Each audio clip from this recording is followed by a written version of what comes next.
Hi, I'm Steve Ginsberg from TriArt Audio. Today I'm going to show you a quick setup to get started on the S-series turntable. This one is the one with the built-in phono section. Okay, so let's go. So first off, if you've got this version of the turntable, it will have come already set up.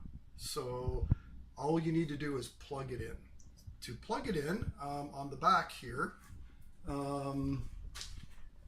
this is the built-in phono section here, and to power it, it's a 24 volt DC system, so it has its own power cord.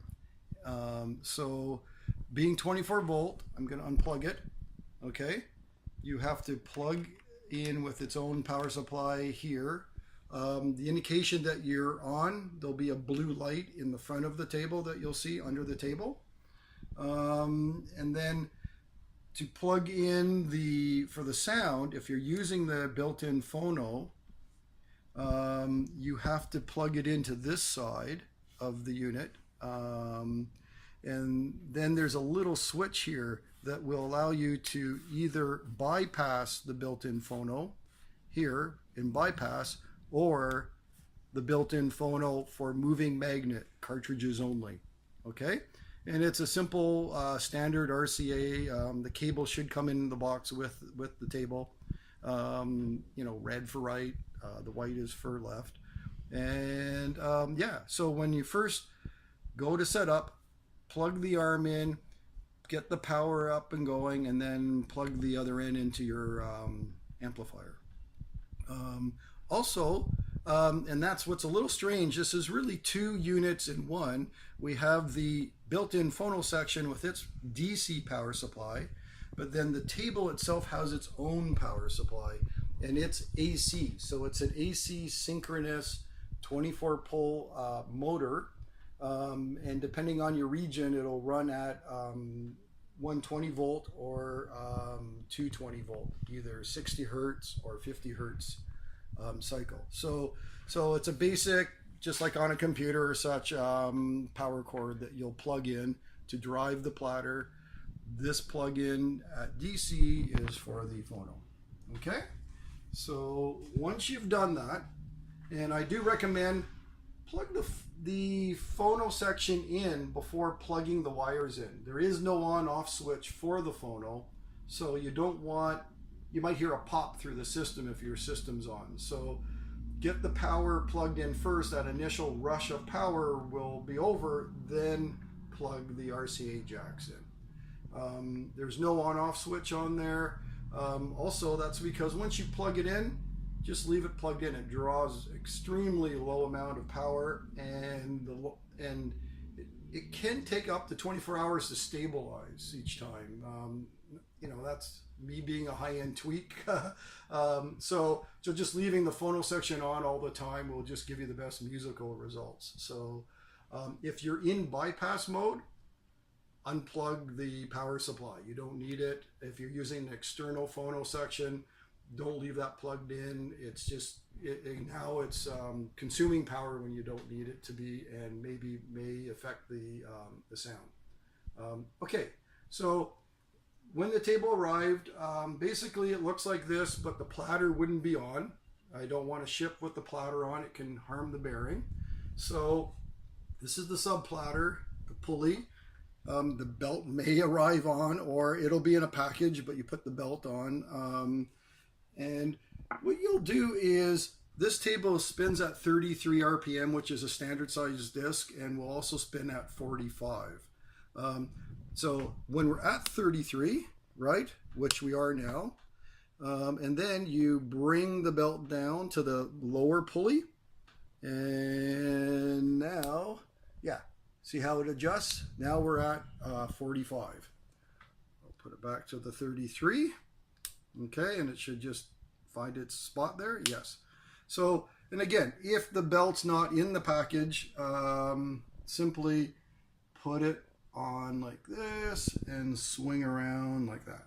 Okay, and there's adjustments for tilt of motor and such, and or sliding it forward and back.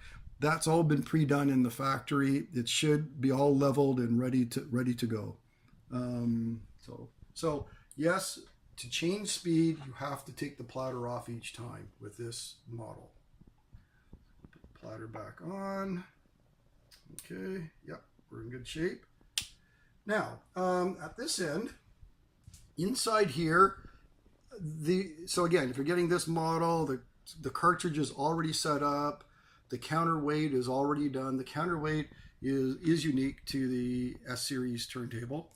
I'll take the cover off. It's little brass beads, okay? And so the weight's been calibrated. Putting beads in either side affects the azimuth, which is the tilt of the arm. And then down below here, there's a collar and there's the main pivoting spike, bronze spike, and that has also been set here, and that's your VTA, your vertical height of the arm. So again, if you're getting an all-together package that's ready to go, all that's been done. I or somebody has set it up and listened to the table. This is a brass counterweight. This is a fine-tune adjustment for the weight. So without having to go into here all the time, you can adjust this to fine-tune the level. Okay, so arm's ready to go, but it's locked down. This is the locking mechanism here for shipping. And when you're not in use, do you have to put it on all the time? Not necessarily. So you'll loosen this off.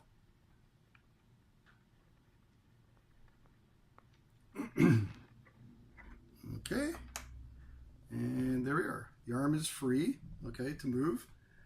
This is a fully manual turntable. Oh, right, take the stylus guard off. Can't forget that. I have forgotten to do that, and yeah, it just slides across the record. Okay, so I'm gonna get a record now. There we go. Turn it on.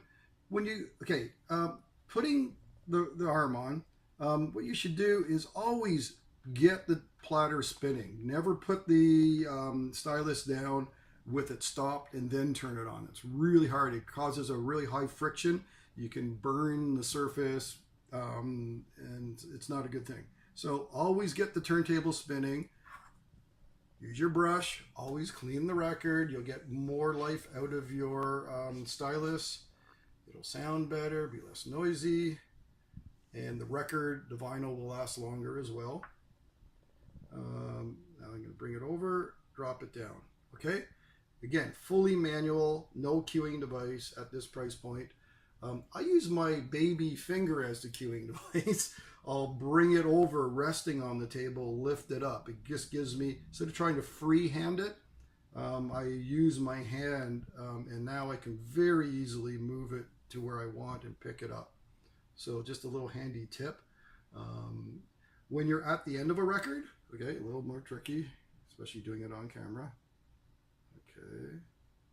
So when you're at the end, don't, so the song's over, record's over, don't turn it off, then lift it off. Again, that's really hard on it. Just reach over, pick it up. Easy with practice. Always turn the volume down on your amplifier too. So one, you should have the volume up when you're dropping the stylus down or picking it up. And it's just, if you make a mistake, it's not so obvious to everybody in the room. Okay, so here we go. I'm gonna put the record back on. Actually, I'm not sure what this is. There you go.